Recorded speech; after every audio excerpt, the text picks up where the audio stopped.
Good evening, everyone, and fellow travelers on Spaceship Earth. It is Guy, and I am being here again, doing the thing.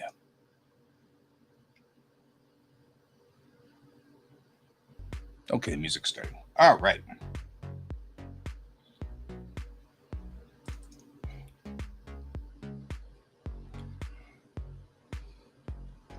I have to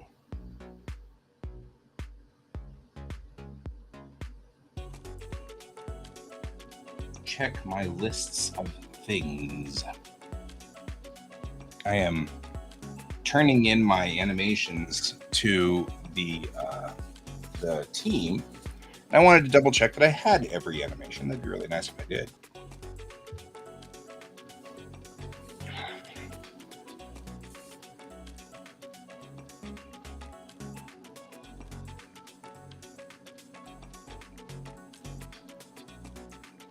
So, trying to see where all of my animations went so that I can find them all, because I know I got to turn them in. It's just been a good evening, Donald.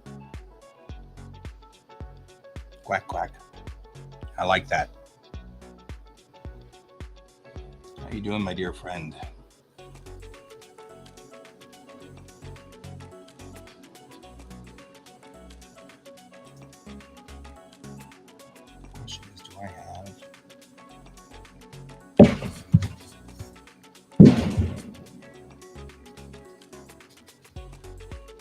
Yep, they think that's fun.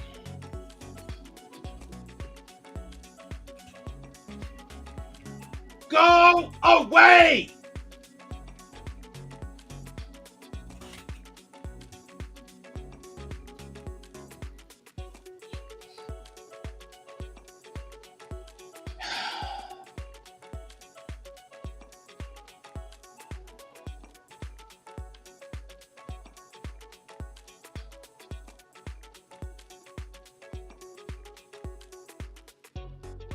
Jesus, now I'm all shook up and I'm shaking.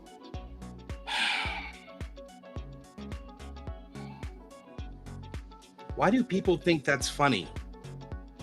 Why do people think that's cool? Why do people think that's a good thing to do?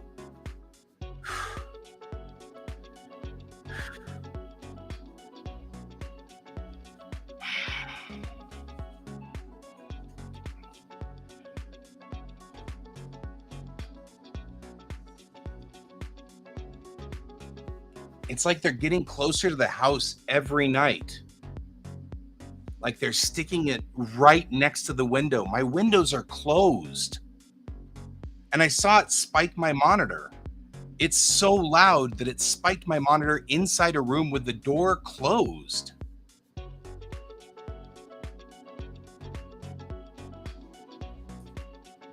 Man. Makes me so mad.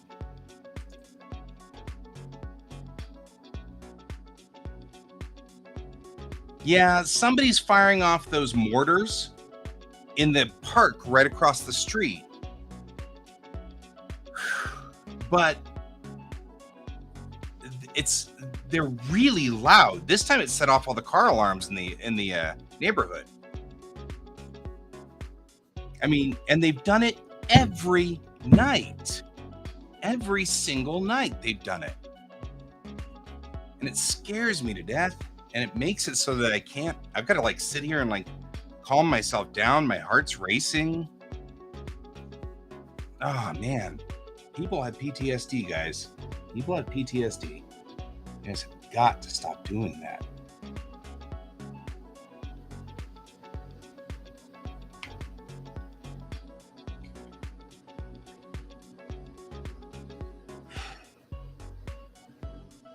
Okay, I'm gonna try to calm down and get back to work. It's still Art Crumbs, but they're not here yet. They'll get here a little later on. Is Art Crumbs actually broadcasting out on my streams now? Oh, they are. Oh, good. Yes. So Art Crumbs does one broadcast earlier, and then later on they join this podcast, and we are the Quasar Art Collective, which is a group of artists that get together and work together as a team. And so we use a restreamer, and Art Crumbs, or in this case Cat, restreams out on our restreamer. And so you just walked in on the weirdest part of the you just walked in the part where I just set up to start, and then some idiot outside fired off one of those mortars that set off all the car alarms and shook my windows and scared the hell out of me. And they've been doing it every night since June, the middle of June. And we really just need to say, look, can the Westminster Police just sit out there for a little while? Because they're coming out every night and firing them off, because I think somebody oh no, she didn't get hacked. She's fine. This is supposed to happen. She'll be here at some point. Usually a few more minutes. She usually does dinner right about now. So she goes and gets the dinner and does the dinner thing and feeds Miso and, all the things. And then shows up right about now. She can add herself though, right? Maybe.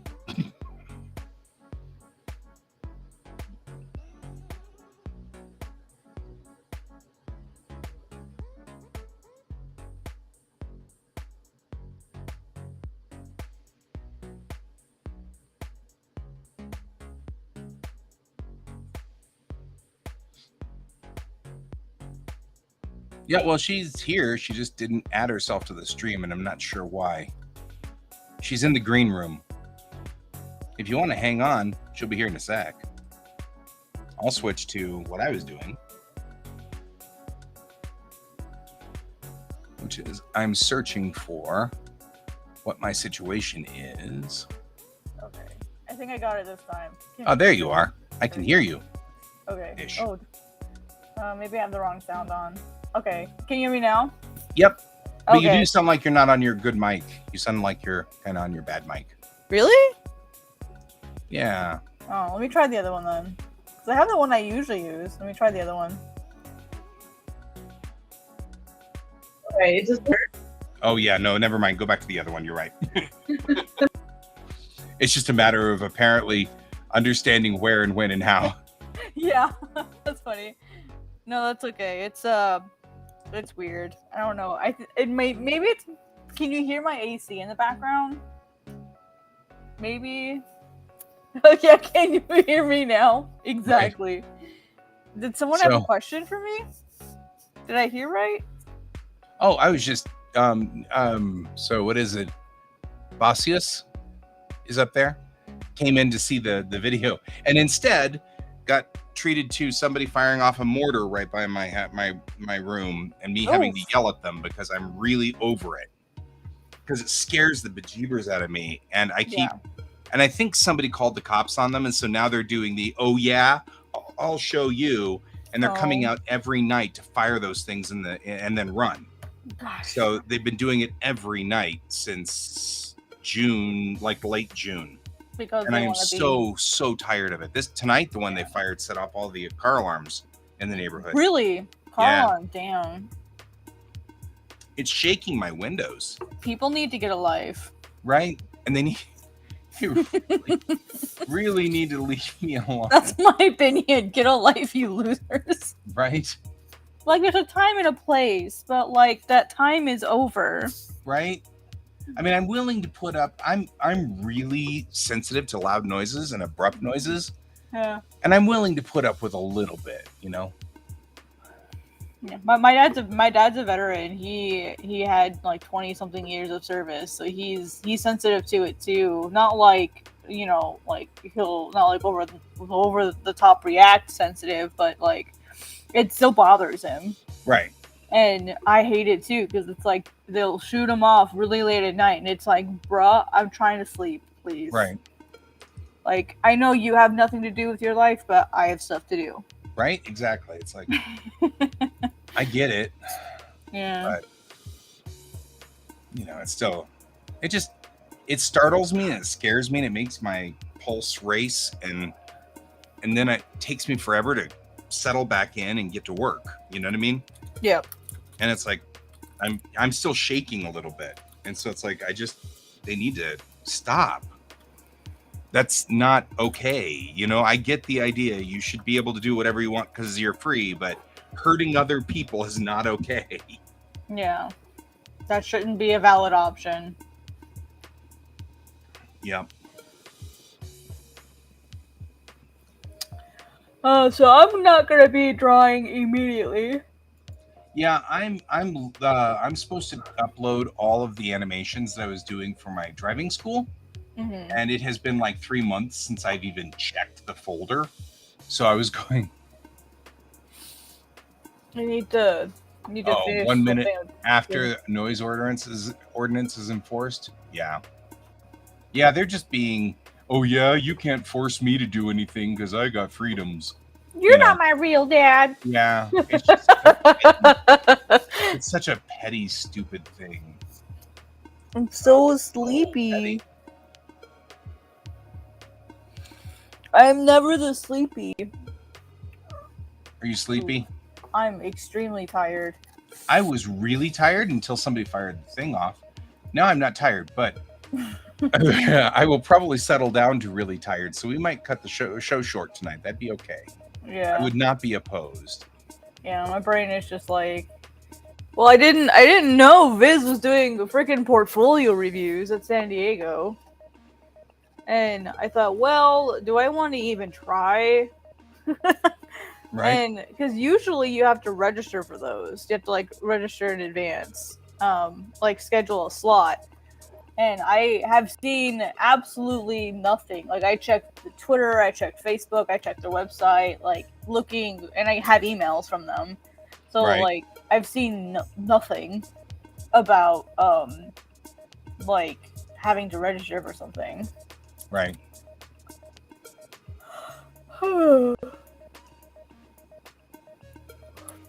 And I'm kind of like, do I want to bother trying to gather a portfolio together last minute? Especially when I know, like, I'm not gonna submit to them anyway. Like, I could probably find better ways to spend my life, I guess.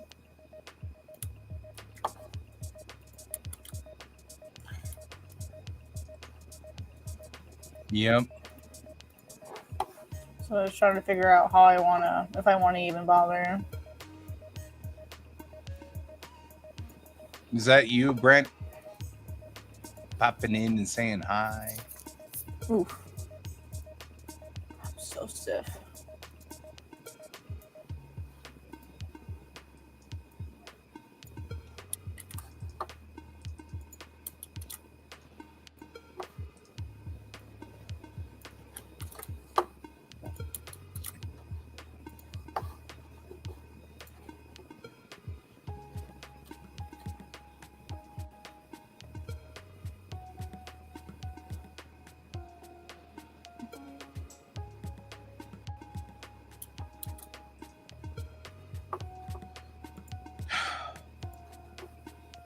Yeah, what I'll probably do today is just sort out all the pages and start maybe working on scripty stuff Sure. Yeah. when I get ready to draw. I'm also having to prepare all my stuff in advance because I'll be at San Diego next week. So I'm having to do like next week's stuff in advance for Global Comics. Right. Not that it's a lot, but I'm just like, ugh. So I probably should do something to change our background or something so that it alerts people now that you've tied in your YouTube channel to here.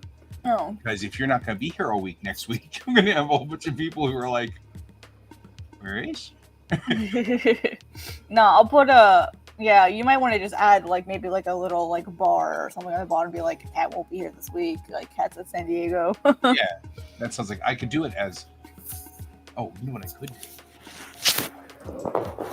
It's like an overlay or something. Like, you know, like this overlay, which is an overlay. I'm gonna remove that overlay. And today I got to put my schedule together so that I know. So that I know what panels I'm going to go to, what booths I'm going to go to, when. I'm hoping the creator of Vinland Saga is going to have a panel. Oh, that's a good point. Mm-hmm. SAG-AFTRA went on strike. Yeah, so we're not sure like if like how it'll affect the convention, or like to what extreme it will. But hey, it'll be mostly a comic con. Right? What I'm hoping is it'll be a comic con for once.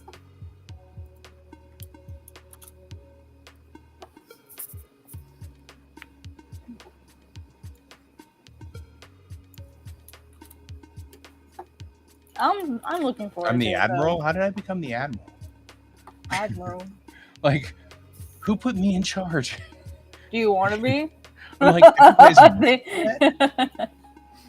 know if you want me in charge. I was gonna say, do you wanna? I'm really proud of myself though. I've had almost no caffeine today. I've been under 100 the whole day. Dang. That explains why you're so tired, though. Yeah. Well, Yep. I'm trying to make myself more sensitive to it leading up to San Diego, so that if I use it, it'll actually do good for me. It'll actually do something for me. Right.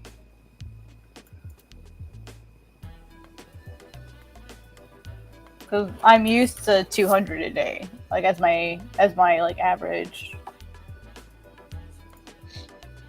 I don't usually go above that, but I'm trying to like sensitize myself to it a little bit.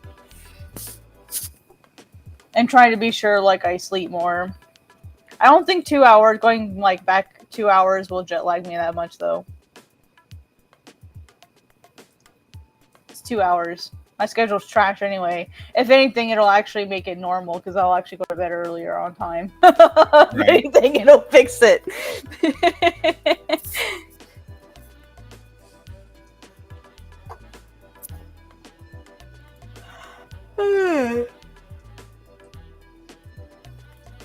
All right. Okay, I think that's all 4 of them. 1, 2, 3, 4. Yep. Flip switch.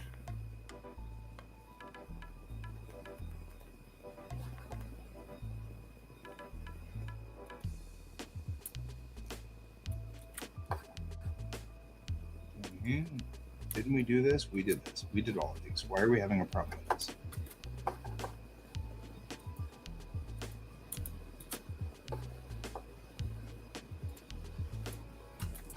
My brain had to read that one twice. I'm looking at comic descriptions, and it's like, in the 800s, Justin the Eighth from the Land of Rose became blah blah blah, and I was like, wait, in the 800s or 1800s? Brain just went, what? Oh no. So yeah. Brent. It was the. For some reason, Brent, your icon is really, really dark on dark blue. So I had to go, is that Brent? That's Brent. Okay. But yeah, no, they want me to upload them. And I'm like, I know I finished all of them, and now I just have to figure out why they aren't done. Like, where are the animations that I made? All right, where's my script? Do. I forgot where I put it. Because I don't want to have to rebuild it. If I made them all, I don't want to have to rebuild them all. But I've got all the pieces parts together, so it shouldn't actually be hard to rebuild it. I just wanted to see which ones were still needing to be done. Because I thought we had them all done, and now I'm sitting here going, well, I guess we don't have them all done, which I thought they were. But, hey, what do I know?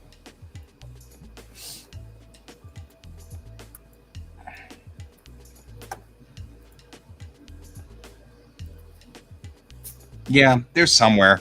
I have a 6 terabyte drive. Wow. So sometimes things just get lost out there somewhere.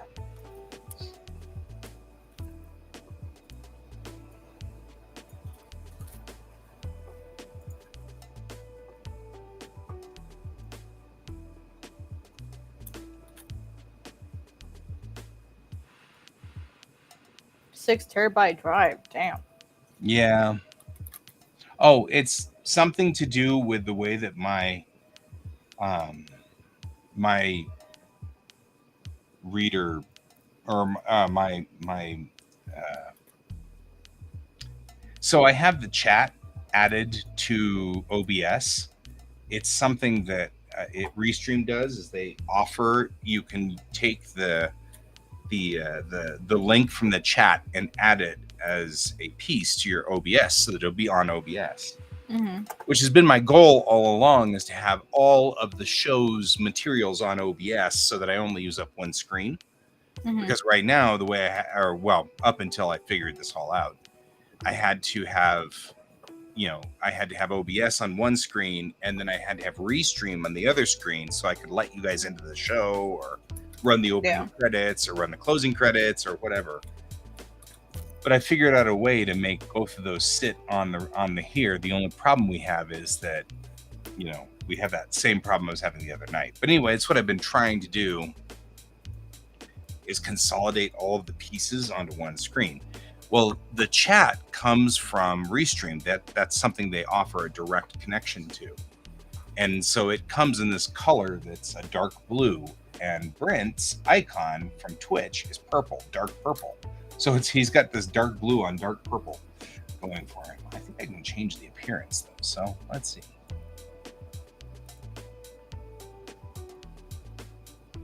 All right. Colorized author names, so I can show that avatar, viewer counter, compact mode. Doesn't give me really an option for color though, does it? I don't know.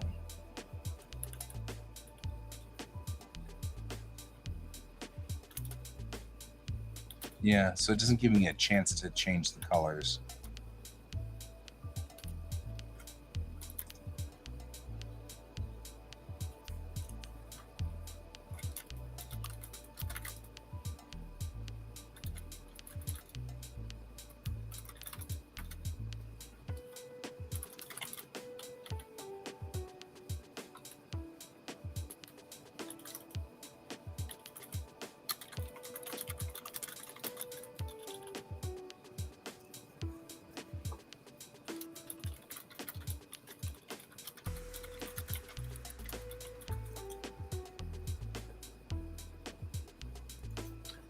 We also agreed we weren't going to do these.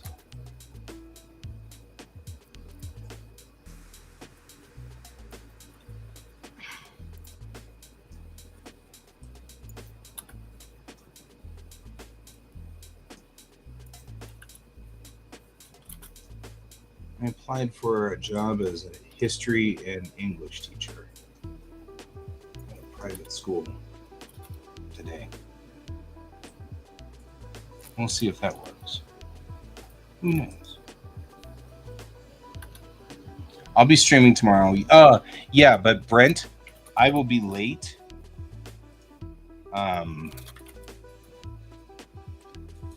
No. I or dot do. No, I will be late because I've got to take the kiddo to camp, and I sign them in at 8:30, but the camp is on the other side of town. So by the time I sign them in and turn the car around and come all the way back up here, it takes about 45 minutes to get there and about 45 minutes to get back. So I've got to get there, and I this morning I think I started my show at like 9:20. That's probably going to be what it'll be tomorrow morning. Just so you know that that's what's going on. Yeah, camp's fine.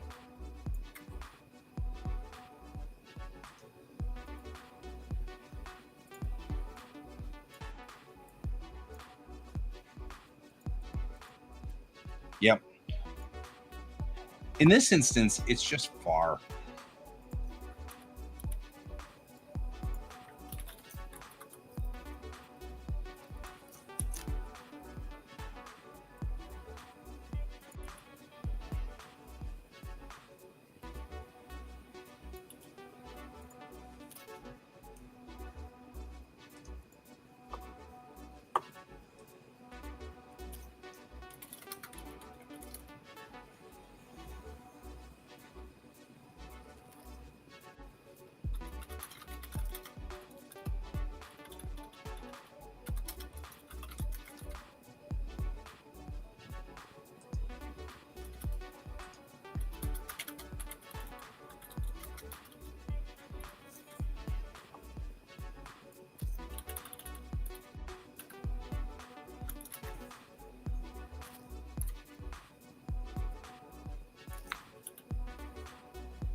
I don't think I did the smog though, which doesn't make any sense, but that's okay.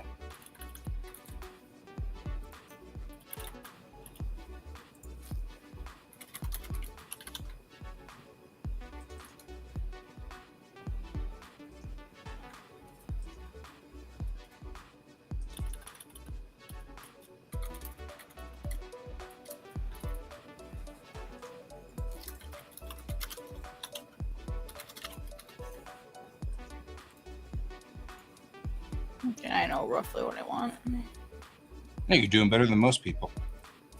Hmm? You just say, I know. Doing better what? You said, I know roughly what I want. And I'm like, well, you're doing better than most people. Yeah. Usually what I do is I go in and I do like the, like what roughly do I want on each panel. I usually do that before I do any drawing. And I'm sure you remember yesterday I didn't do that, and it drove me absolutely fucking crazy. Yeah. I hated it. So I figured, well, at least let me like start it with like 1 or 2 panels and then just see where it goes. Trying not to be so stiff about it. Oof. Yep. That was loud. Sorry.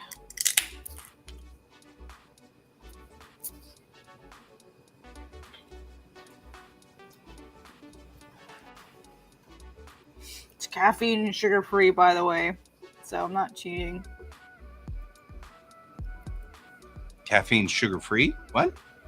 Soda. That's what I was opening. Oh. I'm not your dad, so I'm just saying. You can do whatever you want, man. You're drinking on the job. Hey, little Mango Art. Welcome to the show. Hey, Mango. Oh, what's up? Let's see.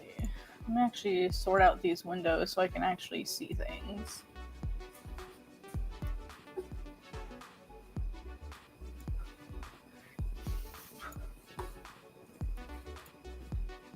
For some reason, it's not showing me the chat. Let me try again.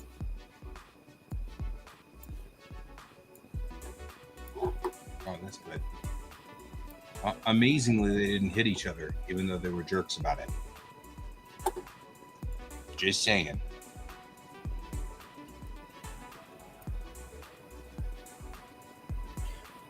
Why are you not showing me the chat? There it goes. Yay, now we got it. Okay. For some reason, it kept asking me to reload. Now I got it. Hey, Mango, what's up? If you resize the window for whatever reason, it really messes up the chat window. I see that. Yep. George is somewhere. Because of the idiots with their firecrackers, I'm not about to open my window.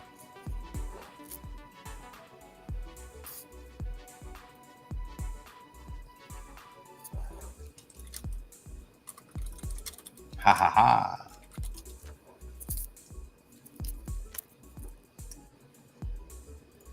Yep. Yep. So Mango, let me introduce you to everybody. We have, well, I guess it's just me right now. Yeah. For some reason, I thought Brent wasn't here with us. But I mean, like, we can do this and put the thing up, which shows all the people who usually are at QAC. Mm-hmm. Yep. So this. Okay. You do your spiel. It's your thing. Oh, I was gonna just say, yeah, I'm the one on the left there. I'm Guy. I do Bellatrix Rising. Usually we have Can here with us, who also does Armageddon Divinity.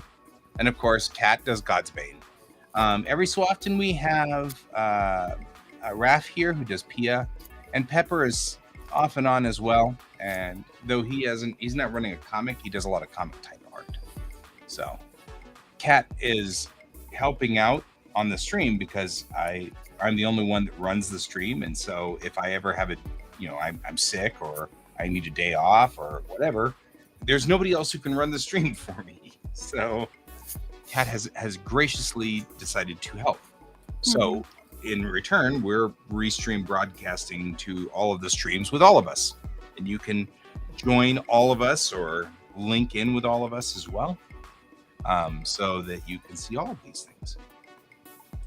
Although I'm not sure what would happen if you went to all of the different places we're streaming and subscribe to all of those things. Would you just get 6,000 messages all of a sudden when we broadcast? These are the things that make me go, wait a minute, that might not be so good. So I have charisma. Well, thank you. I must have rolled a nat 20.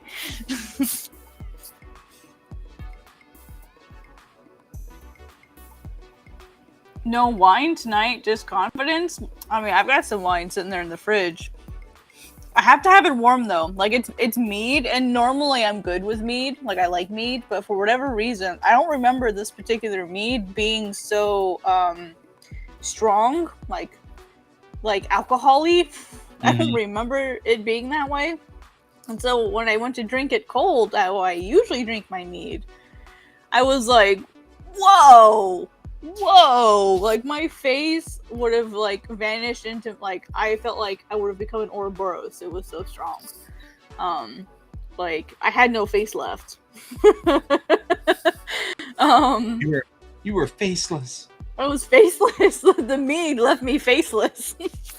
So I was like, okay, let me try warming it up instead, having a mold mead. And then it was better. It was fine after I molded it and got, some of the alcohol off. But I was like, wow, I was not ready for this. I'm like, maybe I got the wrong one. Maybe I got the wrong mead maybe I was mistaken. Surely it's not me. It's the brewers who were wrong. Clearly. I was not prepared for it. It sure woke me up. That was over the weekend. I was really sad that thankfully it wasn't an expensive bottle and I was able to make it drinkable, but damn. Oh no, yeah. We're just going to run into each other. Kablamo. Yeah, I generally prefer mead warm in general, but I know there's a few meads out there that I also like cold or chilled. So I think I have one of them is Oliver's, which I believe is natively, which is a Colorado local brewery, if I remember correctly. Oliver's down in Boulder. I like their stuff cold.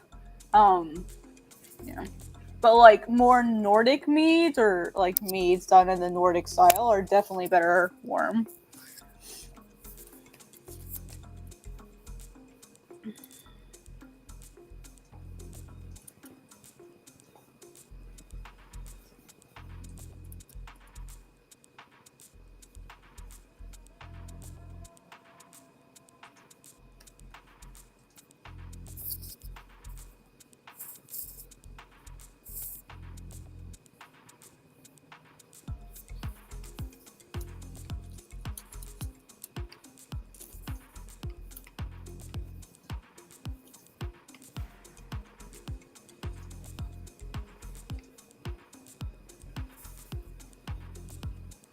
Nice. I mean, that's sad that they closed them, but that's really cool that there was a bar like that. Oh, that's always a bummer. It's hard to find bars that actually are like knowledgeable on mead. It's just not. It's becoming more popular, but it's hard like finding places. Like when I go in, I'm like, "Do you have any mead?" They're like, "What?" I'm like, "You're a bartender who doesn't know what mead is? It's literally the oldest alcoholic drink in the world, and you don't know what mead is? And you're a bartender?" Like,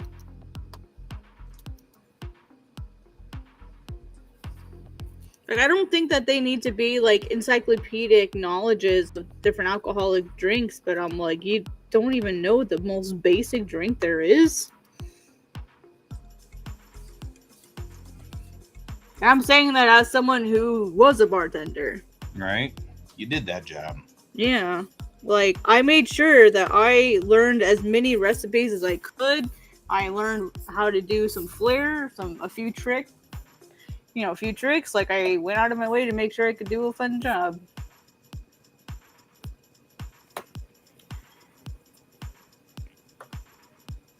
Oh, cool. Okay, so they were just probably really awesome people in general.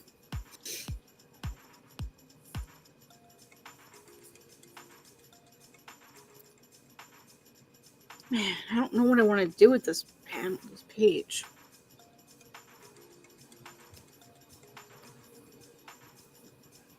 Let me make it smaller so that I don't have to. So that I have to. Oh yeah, that was. Let's see. Wait. I almost had I'm it. afraid of him. Because the guy's name is Red, and he was with. Oh, I almost had it. Abraxas, layer of Abraxas. We'll do a set of 3 here. I might have to add a second set of pages. I've got 16 pages. I can add 1 extra. I've got 4 that I can play with.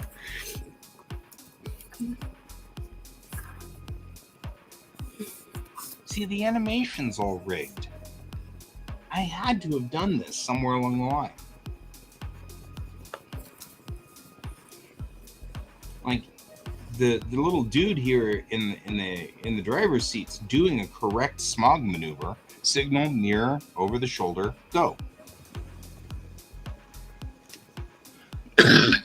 Every time I hang out with them, I end up with more dice. It is a really bad thing. I'm just saying. But they're also striking metal dice now, and I'm thinking I kind of need to get some of their metal dice.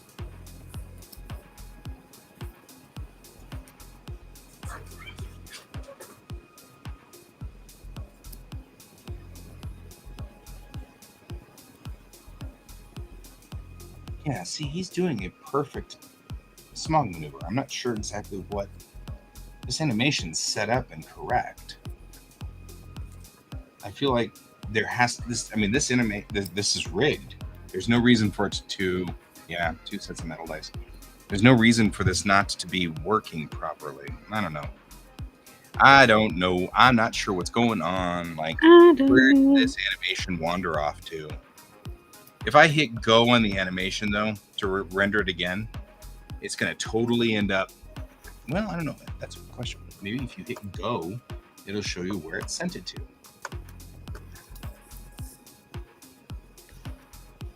Or not.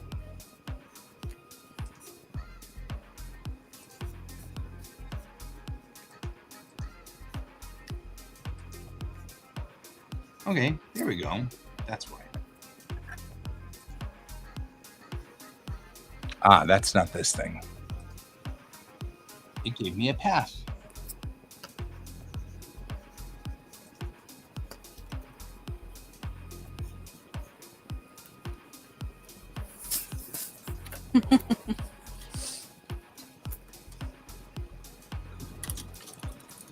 Aha.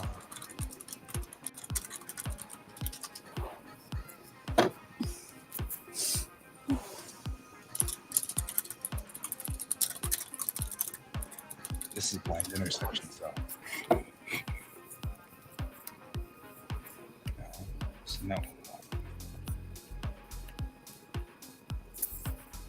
Oh yeah, here's blinking yellow taking control of the intersection.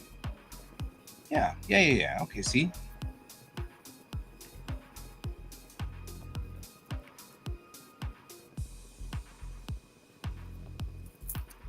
This animation's complete.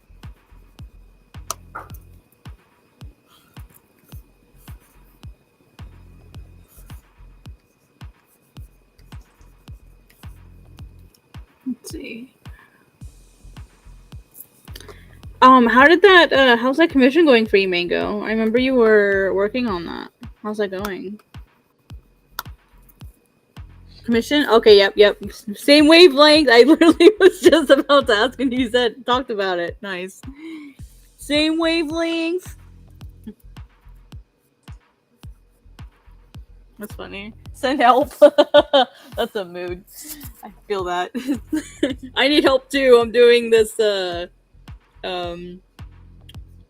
paneling, and paneling is I mean, I like sketching. I don't like having to figure out what's on the panels though. I just want to know what they are so I don't have to think about it.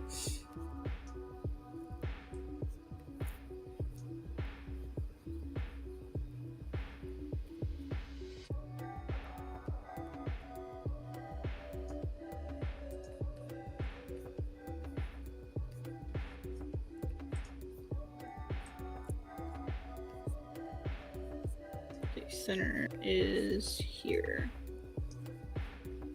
Is it big? It is. Why is it so big? No, it's not big. That's what it says. I feel like we're just randomly talking, you and me. It's really funny. Yep. Yeah, I was talking with Mango, who's coming in from my channel.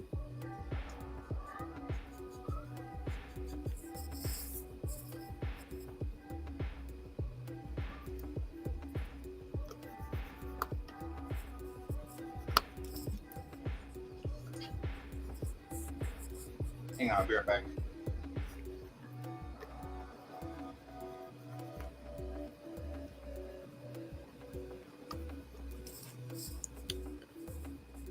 Bingba. Yeah. The light in the closet's starting to flicker. I think what's happening is when we first bought this house a long time ago, within the first year or so, I had a light bulb apocalypse. I went through and replaced every light bulb in this house with LEDs. And that brought the power consumption of this house down immensely. I bet, yeah. But I also ended up, and it all happened at about the same time, all of those things. So I think what's happening is we're hitting the end of the lifespan of a lot of those LEDs, because that would have been 8 or 9 years ago. Yeah. So they're all starting to die now, which means, because it's like I feel like every light bulb's dying in this place. But then I was like, yeah, but I mean, I really did replace all of them at almost the same time. You know what I mean? Like, yeah, then they probably would all start dying at the same time, which would be really weird. Hi, John. What's up? How you doing? Just working on some sketches. Starting paneling for the next stuff. Power surges, yep, could be. Or aliens. Yeah, I'm not sure. I'm hoping it's not power surges, because that means getting somebody to climb around upstairs. Yeah. I'm not saying aliens, but aliens. Let's see. Finally able to work on something for some extended amount of time, at least longer than half an hour. Saw the cover you finished. Thank you. Thank yous.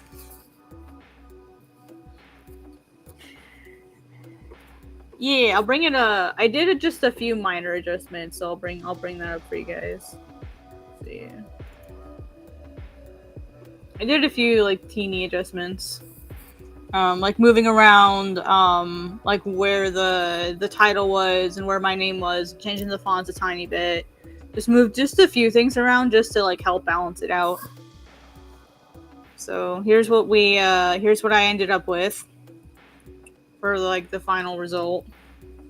Let me throw in Here, the. you know what? Well, yeah, I was gonna say, why don't you take the big screen for just a second while you're doing that, so that people can watch? Yeah. Because I'm setting up animations, and though interesting, it's Yep. So this is what I ended up with. I'm pretty happy with it. So I think it was pretty cool. Hopefully it feels balanced. I made the text a bit bigger, and then I changed the fonts to be the same as what's over on the other side.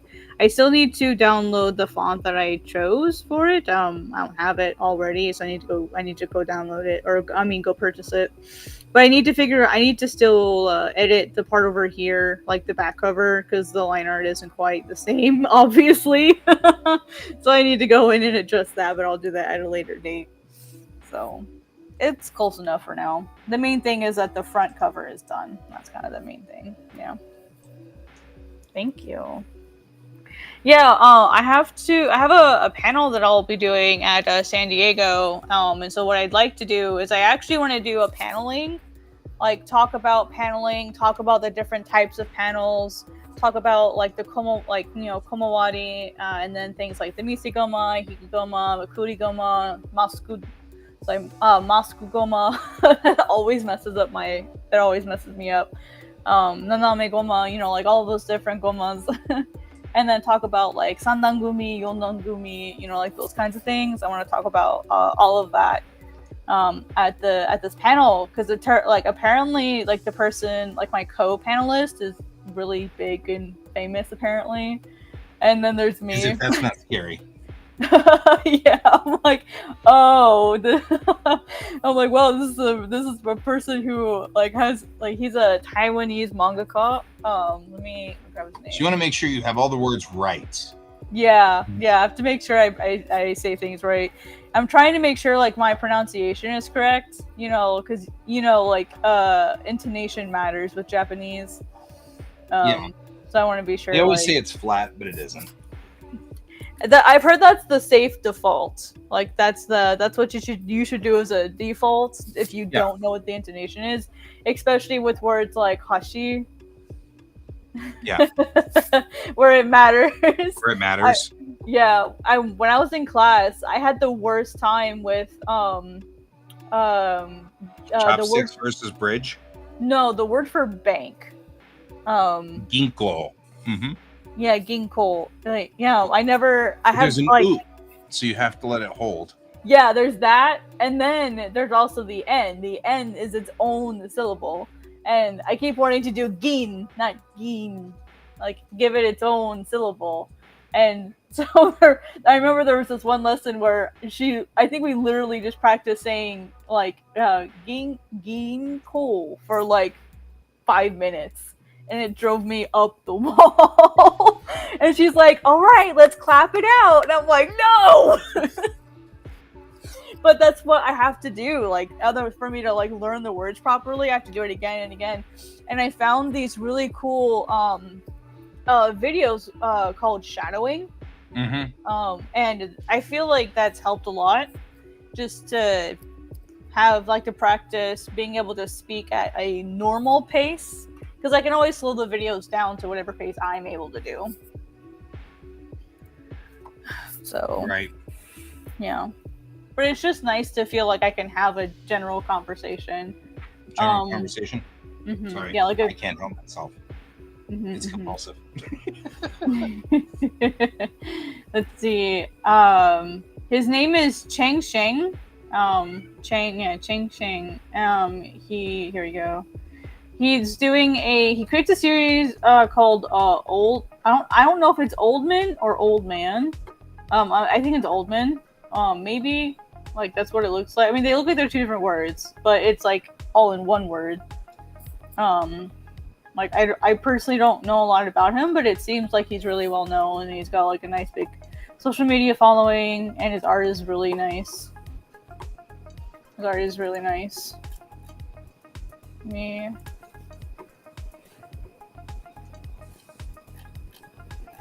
Yeah, I just remember when I finally realized what was going on was like the train announcers.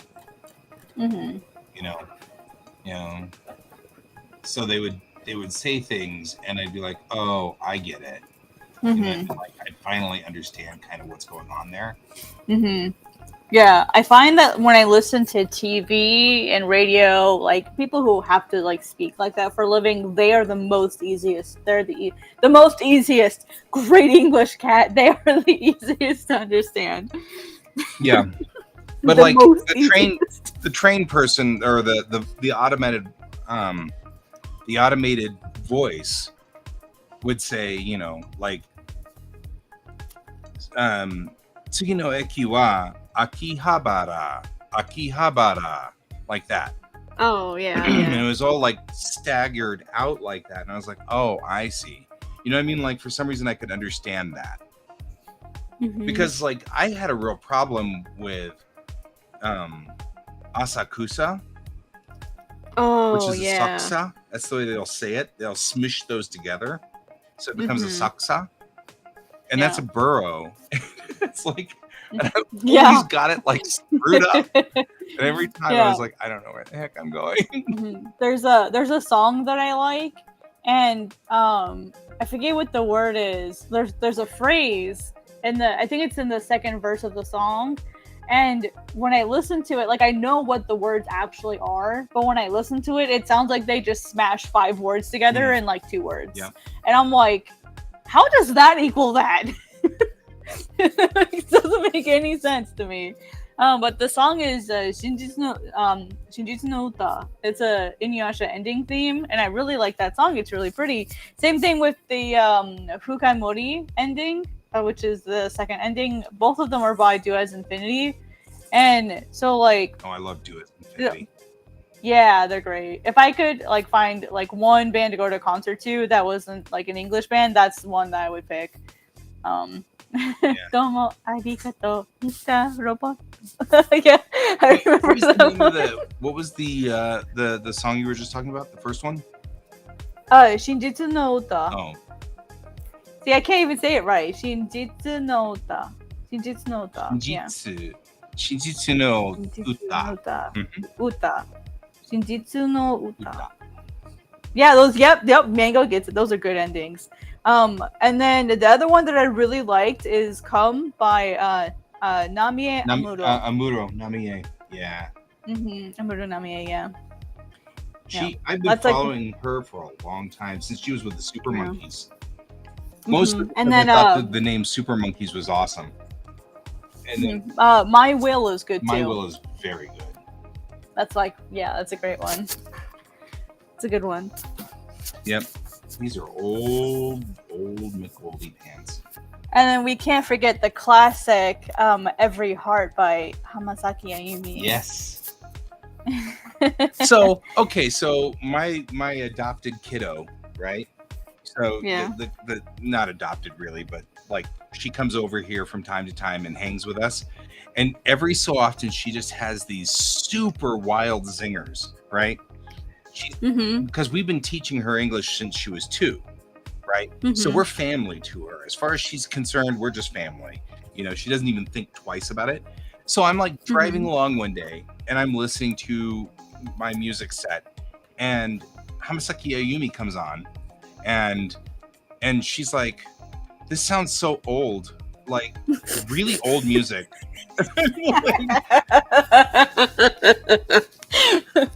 Oh my gosh, when Hamasaki is considered old. And it was so sad. that my heart. Yeah, right. Well, and that's the other thing is like Amuro Namie. I started following her when she was a Super Monkeys, and she was like 14, right? She just retired like 3 years ago after like a 25-year career, and I'm like sitting there going, I don't even want to handle this, right? Because like when I first started listening to the Super Monkeys, she was freaking 14. And she's now like whatever 35 or 40 or something, and I'm like, oh god. Do you remember V6? Yeah, V6. Yes. Boa too. V6 did openings for Ranma. I mean, like Inuyasha too changed the world. Changed the world. for I Inuyasha. want to see the world as it was, na, na, na, na, na. I can never remember all the words to that one. That one escapes me. What was the other one? Like my favorite opener. Yeah, and That was a good Namie sang one of the One Piece openings. That's one of the last things she did before she retired. Oh yeah, She yeah. walked away. I mean, I was actually pretty proud of her. I was like, good for you, because Avex Trax really wanted to keep her in, and she Yeah. wasn't going to do it. And I'm like, yeah, because like Namie is kind of like the Madonna of this culture. Like, Really? I didn't realize she was of was- like that caliber. well, and I mean, like all kinds of things. She has a grandfather that's American. One of her grandparents is American. And so there was this huge scandal about her not being all Japanese, and Like, she just told them to jump off a cliff. Is that whole like and I don't know if this is a derogatory term, so excuse me, like that hafu Yeah. thing? hmm Like, Except she's not. She's technically a quarter, but yeah. So, but there is a group of people in Japan who are really big about purity and keeping the bloodlines pure, and it's like to a really dramatic and somewhat terrifying extreme. Yeah, I have a friend of mine who she's half Japanese, but she spent like most of her life in the States. And people like Japanese people treat her like crap sometimes. Yeah. And it's awful. And I'm like, dude, I'm so sorry, because she doesn't really feel like she belongs anywhere. Yeah, well, Sometimes. you know, even though we are rough on people, at least once you find your folks and you know you're safe with those folks, you're pretty safe.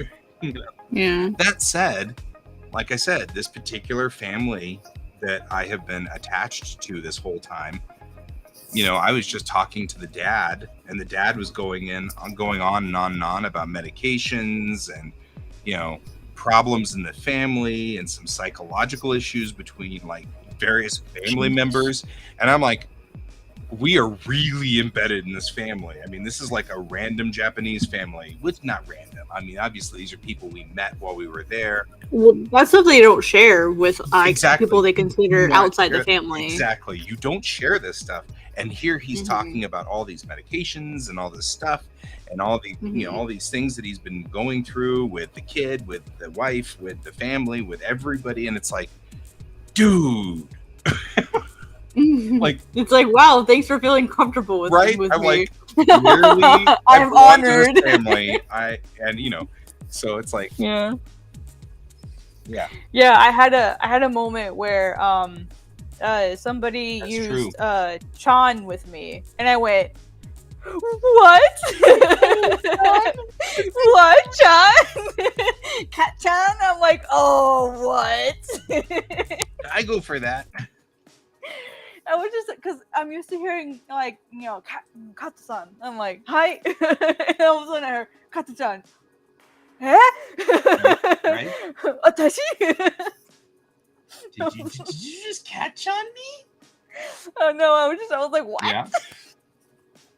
I get that.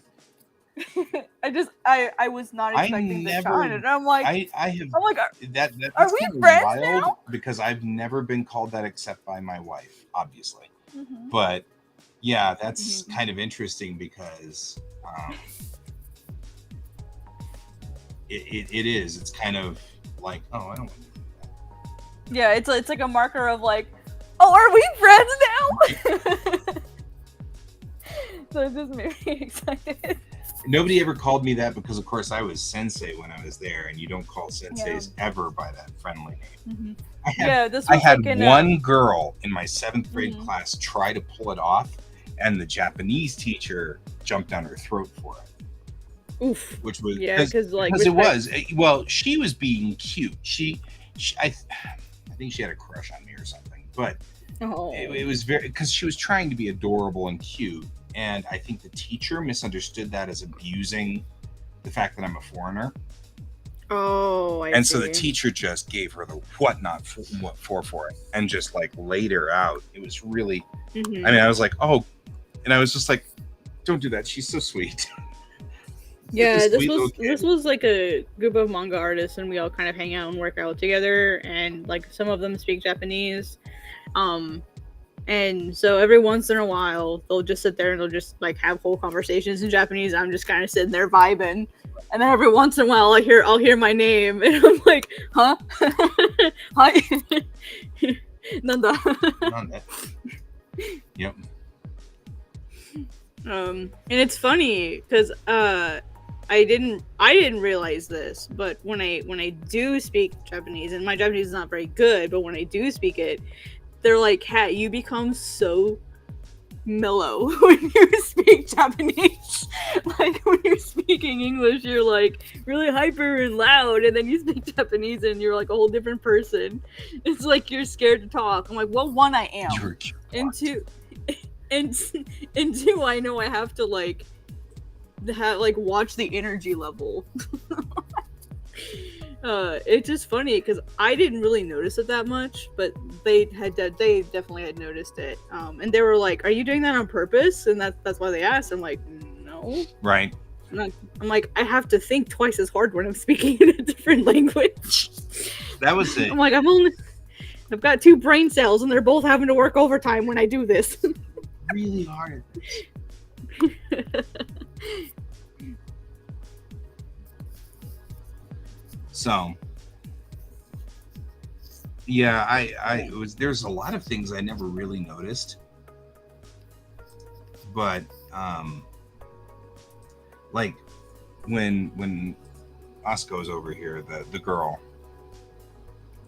we were at the airport, and you know, had the automated lady that said, you know, please insert your parking ticket. Thank you and have a nice day. And then she just said in Japanese, she said, her voice is so low. And I was like, what? And then she switched to English and she said, I have to change my voice tone every time I speak in English because as a Japanese person, and then she switched back to Japanese, I have to speak all up in this high register. And I was like, why are you doing that? Because, of course, she usually speaks English when she's here. She's trying to practice. That's the whole point. So I had never really noticed her swapping back and forth between 2 different tone groups. And she said women who speak with a low voice aren't taken seriously. And I'm like, that's funny. Because here in America, women that are speaking with a high voice aren't typically taken seriously. Yeah. That's what I've noticed. It's like the opposite. Right. Like I have to like. You have to raise your voice up to be taken considered seriously. Yeah. Yeah, like you have to. I don't want to say like you have to like be feminine because that's not the phrase I'm looking for. But like you have to like being feminine isn't the thing I'm looking for, but it almost feels like you have to be more submissive sometimes. Submissive. You definitely have to be more submissive. So I'm not that type. I am not that type. My wife had a student who was born in Japan. Then the dad was transferred to Louisiana, and she stayed in Louisiana from like when she was 6 months old until she was about 6.5 or 7. And then she moved back to Japan and was in the Japanese school system. And so they hired, right. Well, and that's the thing. It's like what Oscar was saying to me was that that's just expectation. And she has a hard time raising her voice because her voice is naturally deeper. And she said she used to get bullied for that at school. And so she'd been working really hard to raise her voice up. Anyway, the interesting thing was that, what was I saying? Oh yeah, this girl that Mariah worked with was so fascinating because she'd come over for her lessons, and her lessons were simply just talk to Mariah for a while because they just didn't want her to lose the English because she had natural American English. And it was so wild watching her. She'd walk in and at this time, she's like 14, right? So she's been in Japan for a while, and she'd walk in and she'd be like, hey, how you doing? And and then she'd like slump down in the chair and she'd be like, I was reading this book. and this book was about this and that and the other thing. And I'm like, but the first time I met her, I was like, she's an American. She's not Japanese. She's American. And then her phone rings, and it's her dad. And she picks up the phone, and as soon as she hears his voice, her back straightens up. And like her voice changes pitch. She goes into Japanese, and it's, hi, wakarimashita, wakarimashita, hi, tsugi no, hi, it was like, Yeah. and then she hangs up and she slouches back down. So I was reading this book. It was night and day. It was so wild watching her body language changed.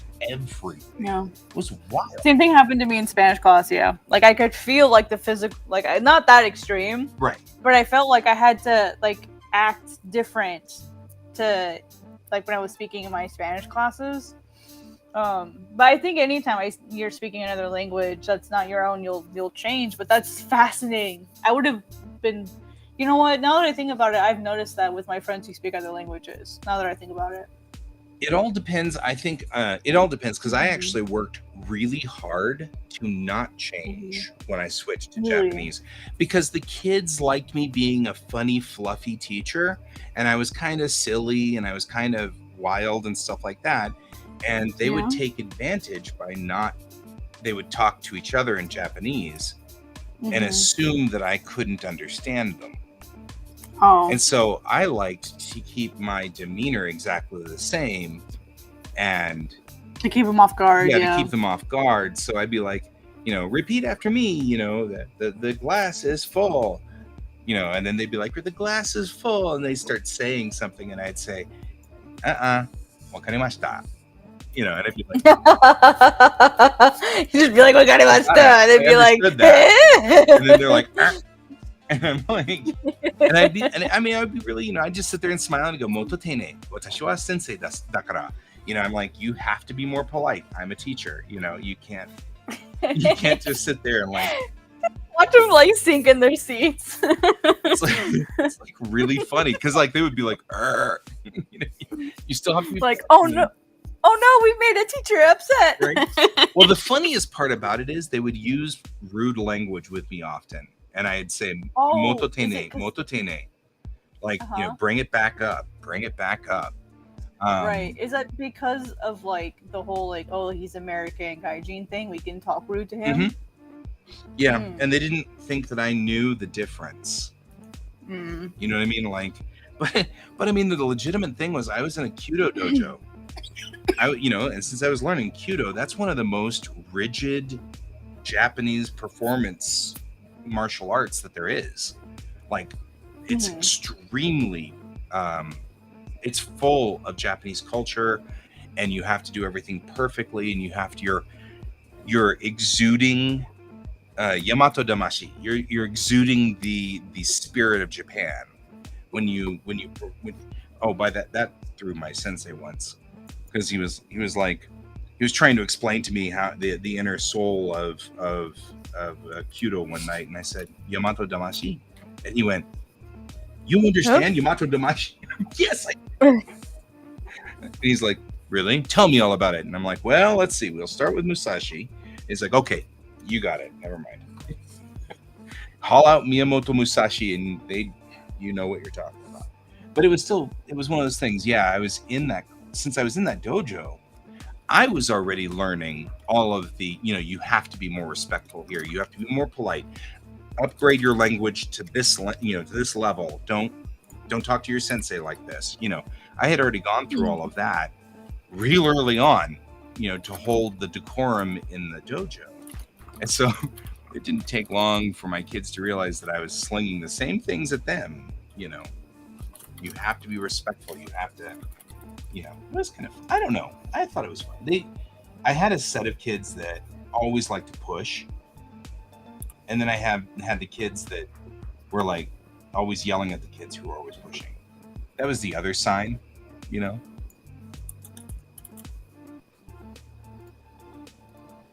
Oh, Mango, you mean your intonations are, I mean, what do you mean?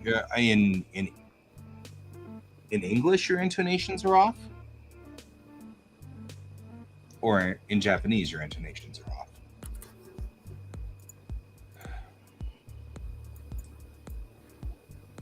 Okay, I think I've got this stuff figured out. Let's see if you run right.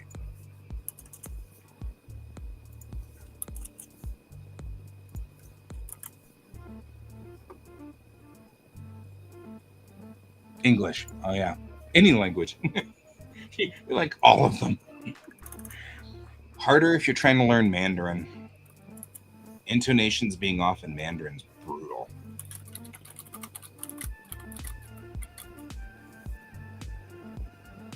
Japanese. So I think that's why Japanese often say there are no intonations in Japanese, is because compared to Chinese, it doesn't have any intonations.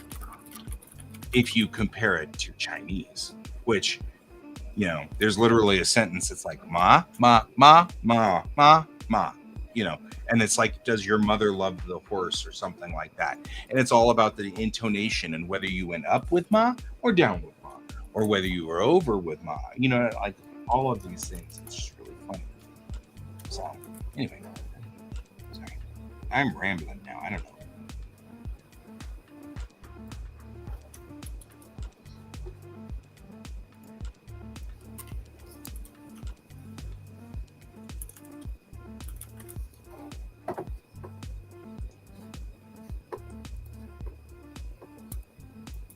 What are these? Parking spaces. Why do I have off-tracking parking spaces?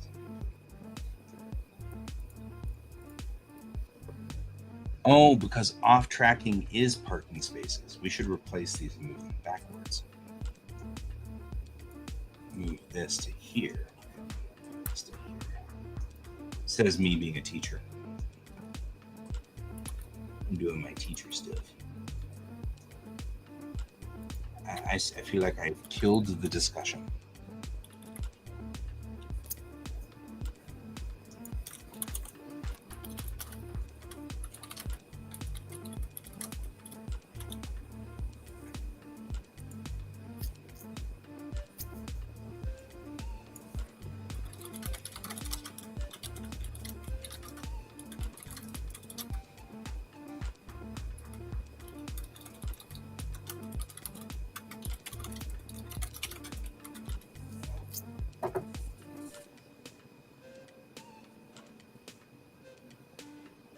How do you say Calgon take me away in Japanese? Why?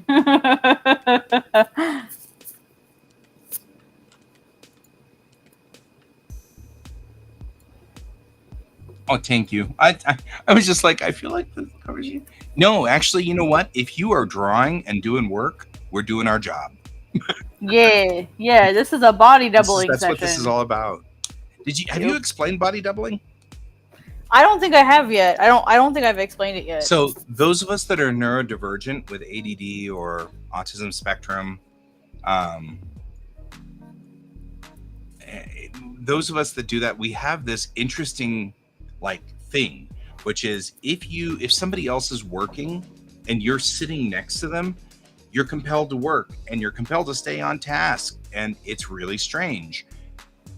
So like that's something that we do now. It's called body doubling. The other person doesn't need to do anything. Just do their work. It's like, I don't like to clean the house if anybody else is sitting around. But as soon as everybody's cleaning the house, we all just clean the house as one big group. We just kind of go around and clean the house. You know what I mean? And it's so wild. So this whole stream, that's the whole point, is we're doing work. You can sit there and do work with us, chat every so often or whatever.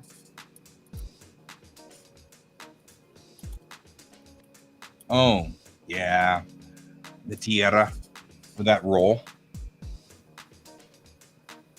Yeah, I can't do double R's either. Yeah. I studied Spanish for 8 years and I never learned how to roll my R's. Yeah. I took Spanish when I was 2. So I ended up rolling my R's really quickly early on and imprinted. So my teacher tried so hard. I had the same Spanish teacher for a while, and she, no matter how hard she tried, I never was able to learn how to roll my R's. Which is sad because it's a very like the way you roll your R's is very similar to how you pronounce the R, T, D sound in Japanese anyway, and L. Like they're all very similar sounds. And so I struggle with that as well. Who are you targeting that to, Donald? I still do. I will happily do that. Are you asking for Cat? Because I think Cat does the commissions. I don't know. Not anymore. Oh, Cat doesn't do commissions, so you only chances with me here, man. Yeah, I don't do commissions anymore. Calgon, take me away. I've been thinking about that one. Yeah, he means you. Oh, okay. Calgon, take me away. Yeah, I'm open for commissions, my friend. Don't worry.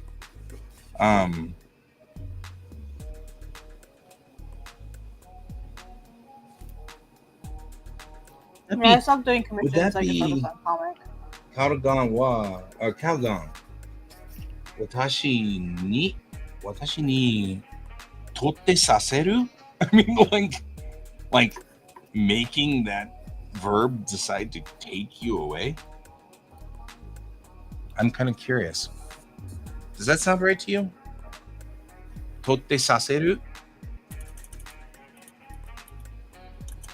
Isn't saseru the invective that the converting it over so that it's, it does a thing? I don't know.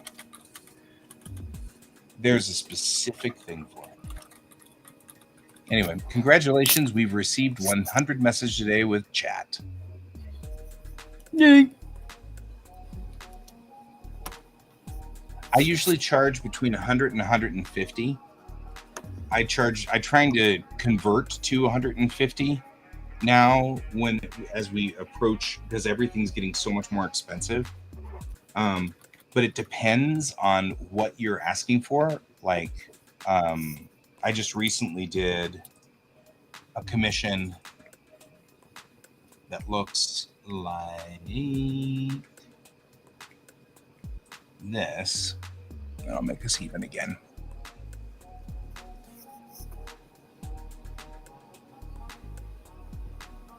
This is the commission I just recently did, and this was a 150.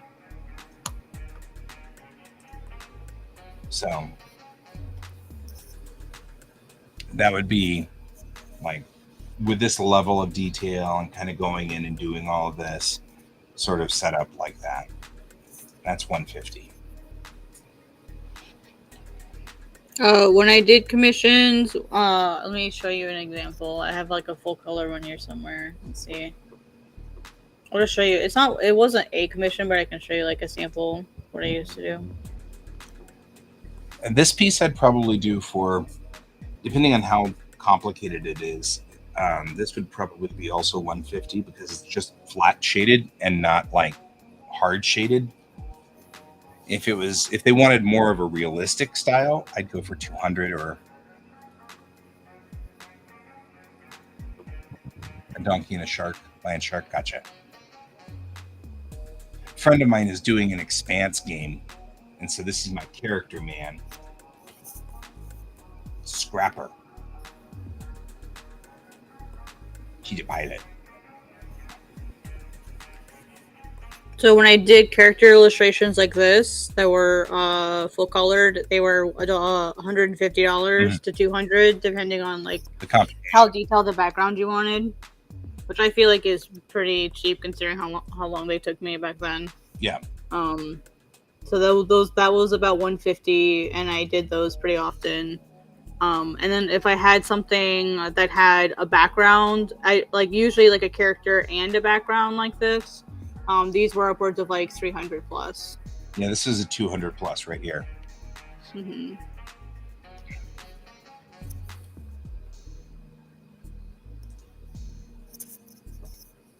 But that 200 plus, that took me 15 hours.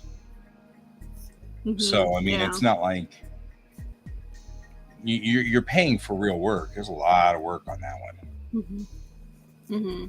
Yeah, something like this was a personal piece, but like I used it as examples for like what I could do with backgrounds and stuff. Mm-hmm. But it was this type of commission that I ended up doing the most. And then I also had I had a commission style that was very similar to the game Okami, where I would like replicate characters in that kind of style.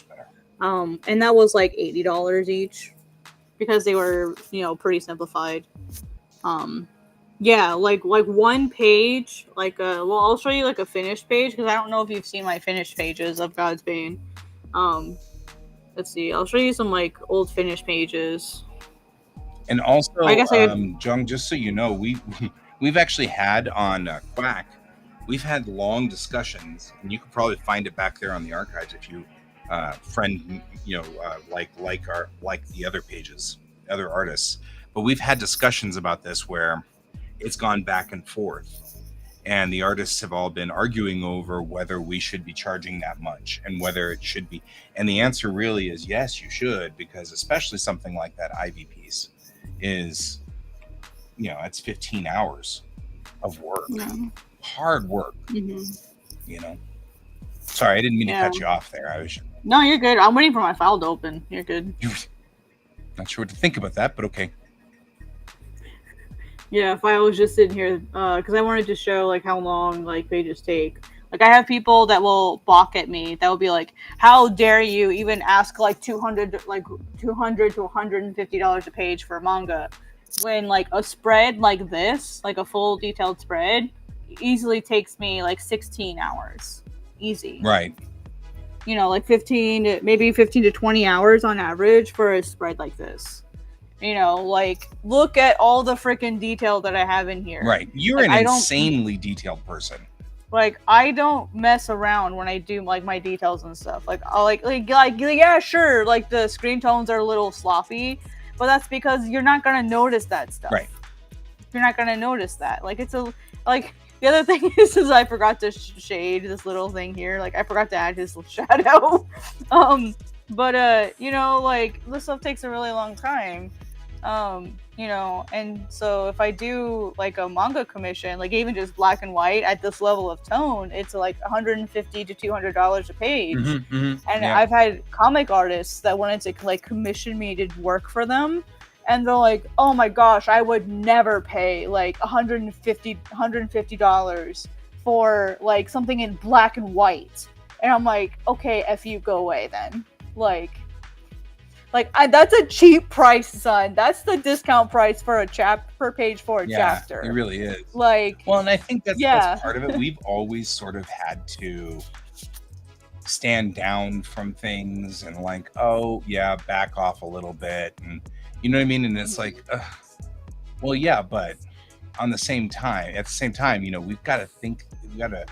We can't just not charge properly. It's like. We can't just do that. That's not that's not viable. The way that I look at it is I charge what I want, because eventually I will get someone that wants to pay me that price, and that will be worth that'll be worth a ton. Though having fewer higher priced commissions balances out having a lot of really shitty price commissions. Right. And then when you do get to have that, then you do you get that affirmation of, people do actually want to pay my price. I had someone who paid me for a 8 foot by 12 foot manga page to put in their freaking cafe. And the final panel is life size. Holy crap. Hey, Neon. Have you not seen it? I haven't shown that to you yet? 8 foot. Damn. Yeah, it's in Izakaya. Oh, hey, I want to real quickly, while we're talking about things. Donald, you are a buddy. We'll figure it out. I'm not that worried. I'm talking about just the random people who walk up and want stuff. So hey, check this out. I got the one. I got the one that we were talking about. I got the pen. You did? Have you tried it? I haven't even opened it yet. Oh, I see it now. Okay. Yeah, I totally got the pen. And the reason I say that is because I've been thinking about printing my pages as blue line and then re-inking them. Or using my light beds and just taping everything down and then re-inking it, so that there are master pages of my comic that are unique and one of a kind. You know what I mean? So that I Mhm. could say, hey, here's a full page comment, or here's a full page of the comic, and I had inked it manually with the actual pen that you recommended. So Yeah, so like check this out. So I was commissioned to do this like giant enormous manga page, and I made it so that it would be roughly like life size. oh my They god, ended up printing it out a little smaller than I'd made it, so it's not 100% life size, but it's pretty close to the point where they can park their motorcycle like right next to it, and people take photos there all the time. Yeah, it's really really cool. that is so awesome. Let me get the one where they have the neon lights on and stuff. It's really cool. Where is it? Where's the one where they have like the neon lights? I'm It's just really amazed that it's like 4 foot or 8 foot by whatever. It's insane. It's massive, to me. yeah. Yeah, it's massive. So insane. I want to redraw it for them because as you can see, it's not totally sealed to the wall because I've gained a lot more skills now. So like I want to redraw it for them, just like because I mean I can use the same files. I just want to maybe change a little bit of the panels and actually draw a few of them a little bit better and pick the right kana now that I know the difference. So here's the one with all the cafe, they'll have these like purple neon lights on sometimes. Wow. Like inside the shop, and it looks so cool. Yeah, so you can actually see like the full thing here. And then they actually did a article about it, and guess what they used for the image? Like with my little like art in the back. Oh, there you go. That's kind of cool. Yep. With the yep. That is so cool.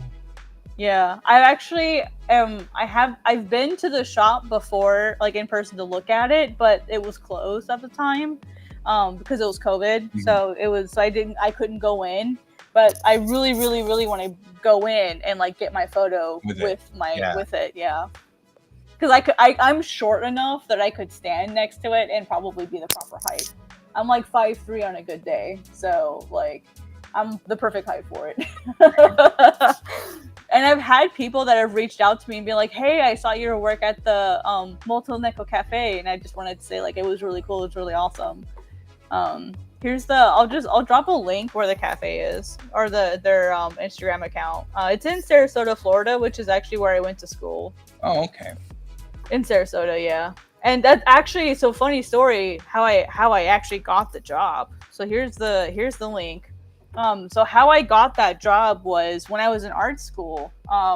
There's a bar near the college that I went to, and this guy just sat next to me and we started talking, and he's like, yeah, I'd really like to have like a pub, izakaya kind of thing, or bar or whatever. And I really like your artwork. Like if I ever want to have it, like if I ever do this, like can I commission you for some stuff on, like some artwork? I'm like, yeah, sure, okay. I'm thinking, oh, it'll never happen. And then 5 years later, I get a DM, hey, you want to still do this? And I'm like, fuck yeah, let's do it.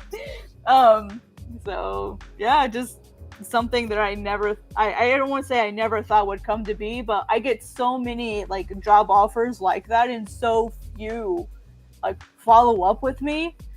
And so to see this and to see how happy he was and how much everyone loves it, I was like, oh, this is amazing. So it's like one of my like favorite things that I've ever done. Right.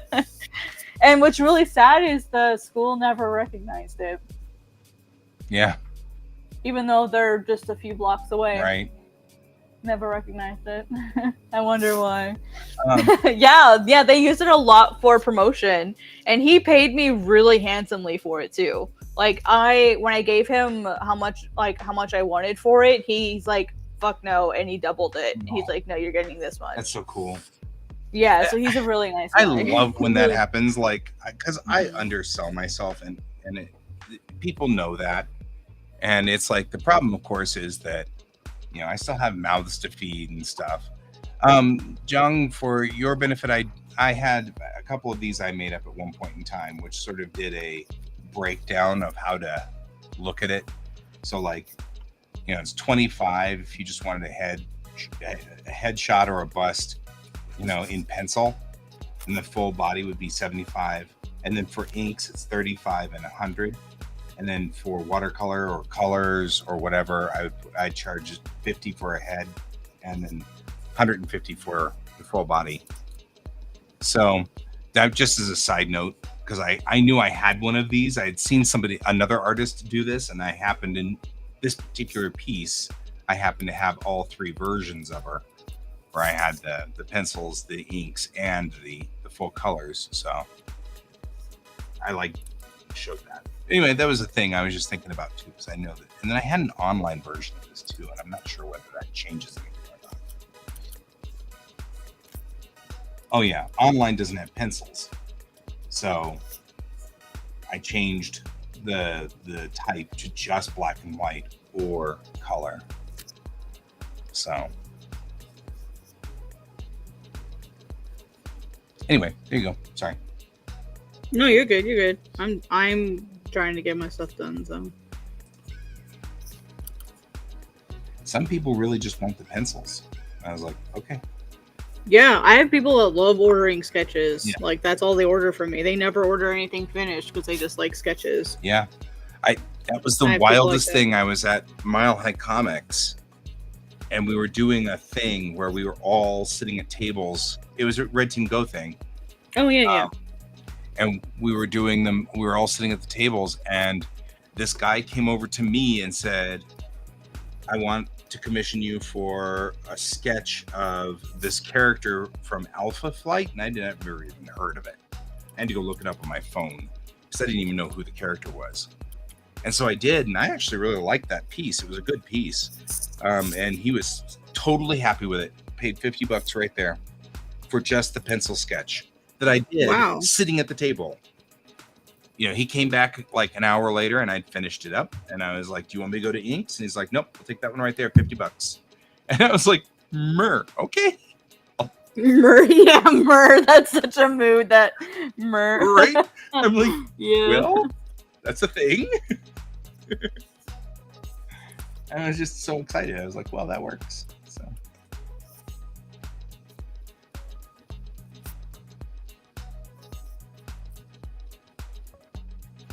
I think the biggest problem is people will everybody has to save their ducats. And so even though people aren't like bad people, they still try to save their money. And so Yeah. they'll if you say, I'm going to sell this full piece of art that I worked a billion hours on and everything like that for $5, then they'll go, okay. You know, unless you happen to run into somebody who's got money, right? If they've got money to spare, which not a lot of us do, we're all kind of running really, really low. Yeah. How many sketches do I do of my page before inking? This is a good question to ask, Neon, because the answer from Kat is going to be completely different than me. Yeah, it's probably, maybe that's why they're asking. Well, no, I mean, because like for me, I don't sketch anymore. I use the maquettes to place, and my maquettes are designed by me, so they're already set up to be the characters, but I can pretty much go straight from the maquettes to an ink without a sketch in the middle. I used this last one that I just did with this character. Not that one. And that's the smart way to that's a really efficient way to work. It works it's really fast, but there's a lot of people who feel like that's cheating. Like that's fuck those guys. Excuse my language. No, I can. Well, and that's why every so often I'll do a picture without using maquettes just to make sure I still can. You know? But like this piece here, I used one of the maquettes that comes with Clip Studio Paint. So this one required an underdrawing because the maquettes in Clip Studio don't have any detail on them. My maquettes out of Daz Studio have all of the uniform pieces and all of that stuff on it so that I can get the uniform correct. So for me, I don't sketch the page. I just do a rough drawing. And my roughs, you've already seen those. So. Now, Kat has a different answer, I'm sure. Yeah. For me, it depends on how long it takes me to get it to look the way that I want it to. If I have to spend more than like an hour sketching a page, that's too long. So usually I'll be like, you know what, this is enough, like I'm done, this is stupid, like I'm gonna go get like a maquette, or I'll go get like a reference, Yeah. you know, like I'll go find another panel that has roughly the angle that I want. Usually 3D models do it fine. But what I do is I also script it before I sketch it. Right. So I don't go straight from, oh, I have this rough idea in my head, let me try to draw it out now, to straight pen paper. Like, I don't do that. Right. I have like actually I will show you. I have a redonkulous way of scripting. That probably would scare a lot of people. Why do you I've heard mostly from people, why do you make it so unnecessarily complicated? And it's not unnecessarily complicated because not all brains work the same way. Right. Some people, me being one of them, needs to like script stuff out like before I draw it. Like, because I don't trust myself to remember everything. Because I know I can't remember everything. That's not the way my brain Right. works. Well, and that's where that's what prompted me to start doing maquettes in the first place. Mhm. Is it would drive me crazy to go back through my comics, you know, a month, 2 months, 3 months later, and realize that I had put the wrong icon on the character. Everything I do is military science fiction, so the uniforms have to have all the right bits and pieces on them always correctly, and that would make me so mad. And so I had to do something about that. Mhm. Yeah, well, That makes sense. and Donald's like, I have my proven method, and it's true. I mean, this page took an hour from dead stop, blank Yeah. page to this in 1 hour. Which is amazing. I'm at a point where I can do a page an hour if I use the maquettes. If I don't use the maquettes, it takes 5. Yeah. Yeah, I'll make this small. Can's not an actual human being. Yeah, Can isn't like us mortals. No, he's not immortal. So I have a really before I even start drawing, this is how I sort things out.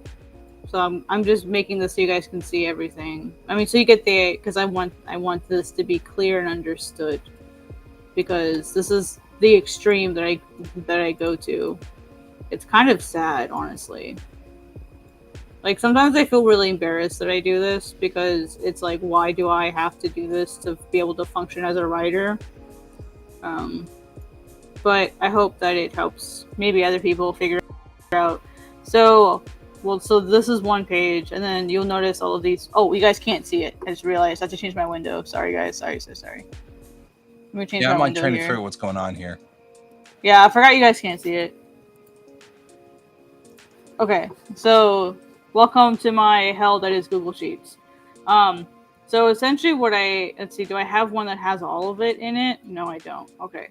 So essentially what I have here is I have a combination of Kishoten kits and the Harmon embryo cycle, which the Harmon is a 8-stage cycle. And then Kishoten kits is a 4-part cycle. So essentially I have 2 parts, which, you know, this is one, that's one, that's one. I just had to use, you know, different rows here. Each one of these individual rows is a volume. Like, this is 4 chapters, this is 4, this is a volume. This is a volume, this is a volume. You know, a volume is 8 chapters, basically. But I did this to split this up so that I have like my 4-part act here, my 8-part act here, and then it breaks down even more. This is level 1. Let me show you a thing. Let me actually zoom in and make this pretty easy to read. So here's the 1-part Kishoten kits, right? The intro, part number 1. Part number 1 of Kishoten kits breaks down into part 1 and 2 of the Harmon cycle. Well, guess what? That whole Kishoten kits also gets broken down into 8 parts. And then each of the one, it's basically a nesting doll of Harmon cycles, basically. It's a nesting doll. And what's crazy is mathematically, it works out perfectly because I have 8 chapters per volume, and then I have 8 volumes, so I have 64 total chapters. It basically makes it so that I know exactly what part of the cycle has to happen in every single chapter. I know exactly what has to happen in every single chapter, and it makes like writing super fast, super easy. I don't have any doubts on like what needs to go here. And what's really cool is, guess what? Manga chapters on average have how many pages? 16, divisible by 8. So that means every 2 pages is one part of the Harmon cycle, and every 4 pages is one part of Kishotenketsu. So not only does your chapter break down by the Harmon cycle perfectly, it breaks it down by the Kishotenketsu cycle perfectly. What you're supposed to do when you're writing manga, you're supposed to be using Kishotenketsu in the traditional way of writing manga. So like it just works out perfectly. It's the perfect blend of Eastern and Western writing styles. And for me, that helps. So what I do is so this is all chapter 1. I'll highlight this really quick. Like, this is all chapter 1, all of this stuff here. So chapter 1 is broken down. Each one of these is a page. I can write out a whole chapter super easy. I know exactly what's supposed to go on each page, and I can move on to the next one.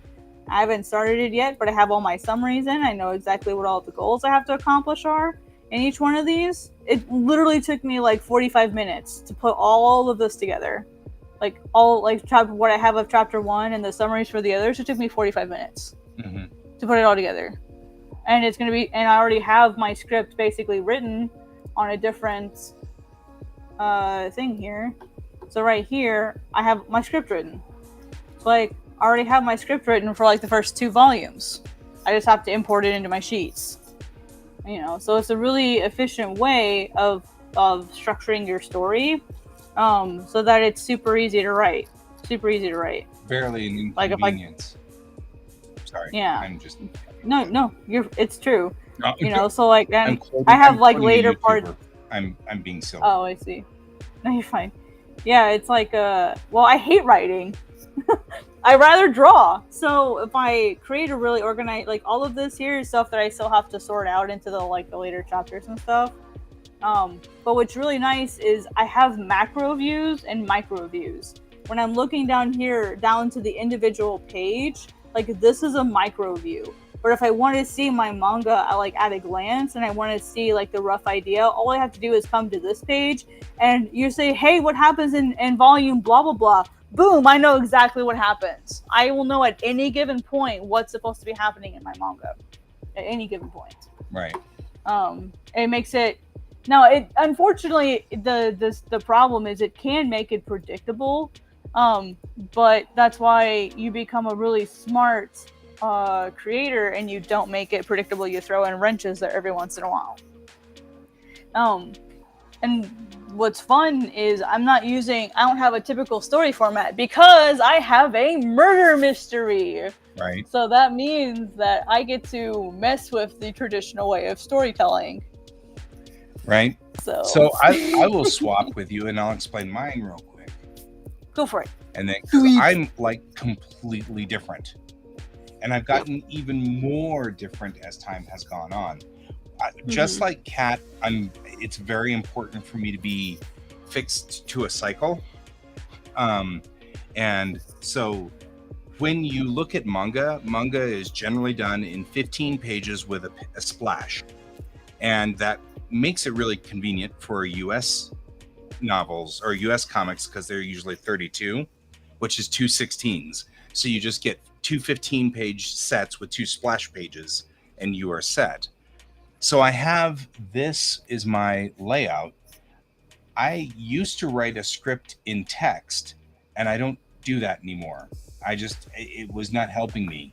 And so what I do now is I literally have it first in this overview. The darker the color, the more the intensity of the scene. So it's very intense here, it's very intense here, and it's very intense here. This red part right here is usually where the lowest part of the story is. So There's a classic style of 3 peaks and 1 valley, which is classic to manga storytelling. And so I'm just trying to kind of give myself the rough outline feel of what I need to do in that area. But then what I'll do is I will just literally go in here and I'll just start writing on the page as I'll set up first an overarching. I think these 4 will be in, 2 characters talking together in this place. This is another set of something else happening, yada, yada, yada, yada, yada. And then once I've set them all up, I just go in and then write in the scenes. And what you see up above it is the things that were on this page before I wrote in the actual script. So I'd write this on this page, and that'd be the note that I wanted to remember for page 17. And then whenever I go to write page 17, I would zoom in, select this, move it up into this blue area above, and then actually write the dialogue and put in the frames. Once that's done, I literally just take this page right here and I copy it to the actual page in the comic, the CMC file. And it's like totally different than the way Kat does it. Like for me, this is completely visual and it stays visual the entire time. I found out for me, when I wrote a script, I ended up with extra pages. I ended up having to delete things. I ended up having to pull parts of the story out because I wrote too much or I wrote too little, or you know what I mean? And it would never balance out right. And the rhythm would never hit correctly. By the way, Kat, our newest version of this, because KM likes these too. Our newest version of this now reads with this. We added this in here where, that looks exactly like the other one. Never mind. Hang on. I got a new version that I just made. You're good. So, take your time. So yeah. Hang on, real quick there. Find that new version. So I think I put it. Where did I put it? Oh, I must put it in that one. Where did I put it? My eraser's so tiny. Oh, there. Oh, yeah. Here's the story flowchart that he was talking about. So he was saying it should peak like this right here and then come to normal again. Like this, and then drop to the minimum point of the story. I didn't even think to draw out how my stuff works. Right. Genius. So like this is the arc that it should roll. That's what this I was studying this animator who was out of Hawaii for a while, and he lets us join his little Facebook group, and I asked to join. And of course, you had to be qualified by, are you doing a comic? You couldn't just join this thing if you weren't actually working on a comic. So the only people who were in this Facebook group were actual people who were putting pen to paper. And that was kind of cool because then I didn't get like random weird crap. And he just talked about the same thing you're learning, Kat, like all of the standard operations of manga, you know? But I think it's interesting that the 3 peaks are more intense. Each one's more intense. So the last one is Yama, right? Not as intense as that one. Anyway, I wanted to show you the new thing. I just talked about this. I just somehow keep getting sidetracked because we're just we keep doing things. There it is and stuff. I don't think that's it. Maybe it is. No, it's not. Where did it go? See, I joined these together because I wanted to clean it up and join it together. So I'm looking for it now because it was a cool rig and setup. Yeah, the way that this one works is, you have like your 4 parts, Kishoten kits, right? And then you break down Kishoten kit. Each section of the Kishoten kits is broken down into, you have your comfort, just wait, see. You have your comfort, and then plot goal number 1, and then plot goal number 2, and that's your intro. And think about it, what you're basically doing is through this part, you're introducing. That's it. You're just introducing, what's the normal, what's the norm, what's the status quo, who is who. That's all you're supposed to really do. You don't want to do anything else. And then plot goal number 1 and plot goal number 2 are sort of like the leading events that start creating what we would call the rising action. It's right before the rising action part. Mhm. It's the introduction, right? And so then in the next part, you have show, which is development. You're just developing. Like, there's nothing crazy that happens. I mean, maybe you can have like your second, your second climax, like something small that happens. An inciting incident is how it was explained to me. It's your inciting incident happens right here, right? And so you go from like your comfort to a new world or a new normal, something different, Right. and you get to explore that. And then from here we go into the trial stage, which is like, and trials usually do best when they're in odd numbers. So like 1, 3, 5, 7, that usually works best. For some reason, in a lot of Asian cultures, they use 4. Well, I guess that makes sense. I know why they use 4. Yeah. There's a lot of reasons they could use 4, but there's trials, goals that they have to accomplish. And then the next ones are fun. So for 10, what she suggested was what's called success, meaning they accomplish, like, what is their primary goal? They accomplish that. Congratulations. Now we're going to punish you for doing it. You're going to punish them. That's your 10. They accomplish, like, you literally have 2 conflicting things happen within the 10, which is the twist. It's not necessarily a climax. It doesn't necessarily have to be a conflict. That's what's beautiful about Kishoten Kids, is it doesn't have to be conflict driven. It only has to be a surprise. That's it. It has to be a surprise. And then Kit is it's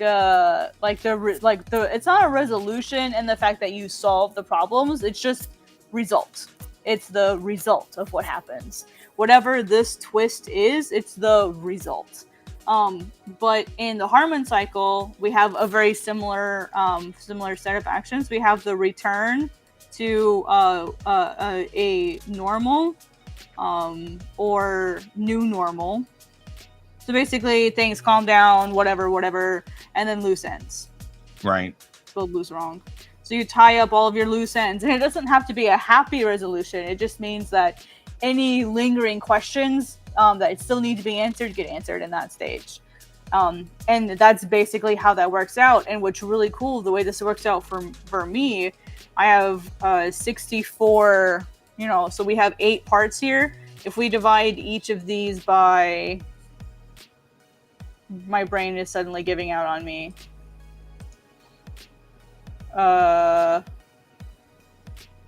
Each one of these is their own volume. 1, 2, 3, 4, 5, 6, 7, 8. Each one of these is going to be 1 volume of God's Bane. Right. It works out perfectly for me. So now you have like a little bit idea of a preview of what might happen with God's Bane. When all the stuff might happen. It's interesting that still feels very much like the hero's journey, which I've got right up here. It is. Right, because you even said the same words. You've got your call to action, crossing the threshold. The mentor teaches the lead. The first challenge, the temptation, the dark moment, final conflict, and then return home. So you start here in Act 1, and you move to Act 2, and then to Act 3. Yep. It's all still there. It's fascinating how we managed to all come up with that at the same time. You know what I mean? Yeah. And then what I did to make this a little bit more hi Patsy. What I did to make this a little bit more interesting is we have arcs, right? So what I did is I then broke it down so that I forgot I made monochrome. Each one of these 2, I've made an arc. So each arc, or each like important events, this kind of makes sense, as well. So it kind of makes sense. There's like a specific plot or goal or special event that goes over these 2. So I take this entire chunk here, this entire 8 parts, and I break it down into 1, 2, 3, 4, 1, 2, 3, 4. So each one of these, every 2 volumes will have another set of 8. So there's 8 chunks in here. Right. So here's another set of 8. There's 8. Forgot I've got a weird stability on this brush. Another set of 8, and then another set of 8. Oh, light streams. Right. So we've got 5 minutes. Okay, sorry. Yeah. So I break it down even more, and then every chapter gets its own set of 8. and then each volume gets its own set of 8. There's 8 chapters per volume, Right. and then every single chapter has 16 pages. Divided by 2 is 8. So I break it down into 8 chunks again. So it's literally like a nesting doll that I built, and it makes it super easy to write. Yeah. This works for me. Yeah, I'm doing. Oh, I wanted to show you though, real quickly here. We've put in now commitment range because you were talking about you need to commit by the time you get to page, say 8. 4 to 8 is usually where you want them to commit. So we have this commitment range logo on here now, which is what that says, commitment range. Oh, very nice. Yeah, so that you know like where you have to put the hook. Right. If I don't hook them in by that point, you lost them. But my new version has them also as spreads because I don't think about doing spreads. And I can, and I should think about that, but I don't. So instead, I now have them as spreads. Oh, very nice. So that I can remember to do them as spreads. Yeah, I have such a hard time when I draw them individually. I get nervous, and I'm like, what about the other page? Or, like, I spend so much time, like, worrying about the other page that I found myself actually, like, setting up each page side by side so I could just switch between pages drawing. Yeah. I'm like, I might as well just put the spreads together if I'm going to do this. Well, and that's one of the reasons why I moved to here. I felt like when I was writing a script, I didn't have situational awareness of the page. And that's why I was like, well, what if I just started writing on the actual pages? You know what I mean? Like, as opposed to fussing and fighting and freaking out and getting all worked up on all this stuff. What if I just started writing here directly and then copy this up? And it became much better. And then I did all of the scripting, and then I moved, and then I drew all the pages together here, and then I shuffled back and forth, and I was like, gosh, this is a waste of time. Why didn't I just write the actual script direct? So the last script was written on here. There's no actual text file somewhere with it, you know. And I thought that was that's like my recent big jump, because it's not the way you think. You know, we're all taught that you're supposed to open up a Word document and go page 1, panel 1, Joe says this, Tim says this, you know, and we're taught that as a procedure. And I'm sitting here going, I don't think I need that. Yeah. You know what I mean? Same, yeah. I think I just need to be here, and then I just scribble in all the words, and then at some point I convert those to type and put them up onto the actual page. But that's me. This is the... Yeah. And everybody has to do it differently. And I think it's even funnier because you and I are both neurodivergent. And I think that it's funny that you and I appease our neurodivergence in 2 different ways. Yeah. I think for me, it comes from the fact that I'm very math and science oriented. Yep. I'm a very left-brained person by default. Like I never intended to be an artist. I think part of it for me is also the fact that I was a musician for a really long time. And so for me, feeling like the beats literally and being able to divide that, like that's why music made my math brain happy. Because music is very logical, as far as like pattern wise. It's very easy it can be easy to predict.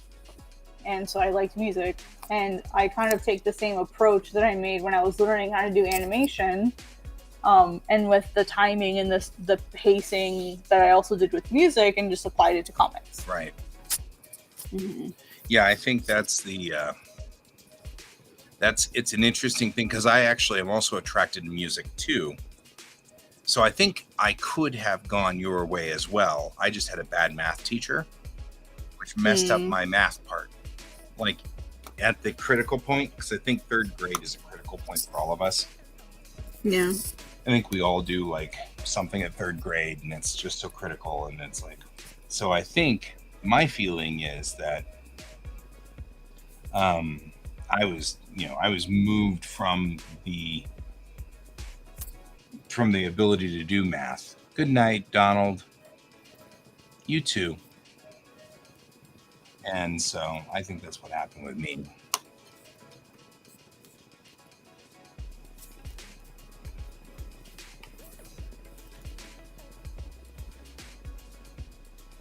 Sorry. I'm going to go ahead and render as soon as I'm going to render this video as soon as we're done with this animation, or we'll render this animation as soon as we are clear from the show tonight, so that it'll render at night while I'm sleeping and not, in fact, while I'm working. Good idea. Because I don't know where the animation went, but it's complete. So I'll just re-render it, and then that'll be fine. If you remember what the file name was, you should be able just to search for it. Yeah, except that I did, and it didn't come up. So it's somewhere, and I didn't name it right. So that's on me. I messed it up. I get it. It's my fault. Anyway, I really like when you and I talk about contrast like this. That was kind of cool. Like the contrasting between how you do things and how I do things. I find that fascinating all the time. Like how Ken does stuff is completely different than how I do things. And like all three of our mangas still have a certain feel, and it's consistent, and like it's really interesting to me that we managed to get, X number of pages printed out, sitting on the table, looking like a real thing, that fascinates. Yeah, I think it's super fun just to see like the way that everyone works differently. Agreed. I think that's been one of the big coolest things about working in community is literally everyone works differently. Super cool. And there's no wrong way to do it.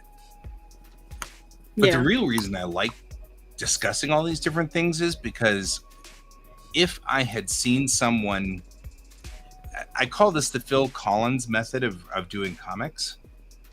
I think they really call it the Stan Lee method, which is just draw the panels and somebody else comes in and writes the words, and we all just hope it all fits, But the reality is, I was watching a video once, or a documentary once on Phil Collins, and the way he composes music is the band gets out there, they start just playing some chord somewhere, and they hit a chord progression of some sort, and things start to sound good. And when they do, Phil Collins just starts going, and he's not saying anything. It's all just words. He's feeling it out. And he's just feeling out. Yeah, exactly. Feeling out the rhythm and the pattern and everything. And as he does, he starts to come up with words that fit in that spot. And I'm like, that is like the most bohemian version of this that has ever existed. Paper isn't even involved in this. He just literally evolves from his brain things. And of course, after he comes up with whatever, they go back over it and they rewrite it and they mess with it and they fuss with it until it's all nice. But I loved that methodology. I mean, so much that I saw this documentary in like the 90s and I still remember it so clearly, because I was like, I think this is the way I work, But even then, I didn't know I could do this until somebody showed me. So it's kind of like, showed me something different, like a different methodology. So I like when we do this because it's like you are correct and I am correct. And it depends on what kind of artist you are. Maybe you're more like me. Maybe you're more like Kat. Doesn't really matter, So, okay. Well, I'm going to switch back to this. Patsy came in just to say hi, and I think she vanished. But that's okay. She'll come back at some point. She does often. So, but either way, I am going to go to bed because it's bedtime. Yeah, I gotta go to bed because I gotta get up early and do a few things for work. I've got to take the kiddo to camp tomorrow because Mariah has gotten a job tomorrow. So she's going to be subbing. I got 3 pages sketched out. That's kind of slow for 3 hours, but we talked a lot, so it's okay. Yeah, it'll be fine. Do you want me to disable your YouTube in the morning?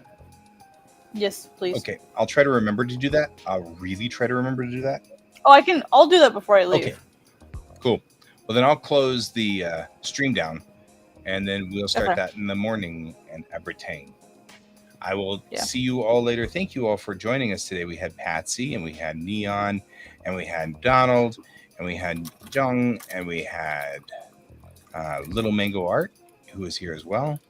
And let's see who else was here. I'm going back through everything. We had Restream, which said hi. That was very nice of Restream to say hi. Thanks, Restream. And we like, it seems like we had a lot of people here today. It was really a good day.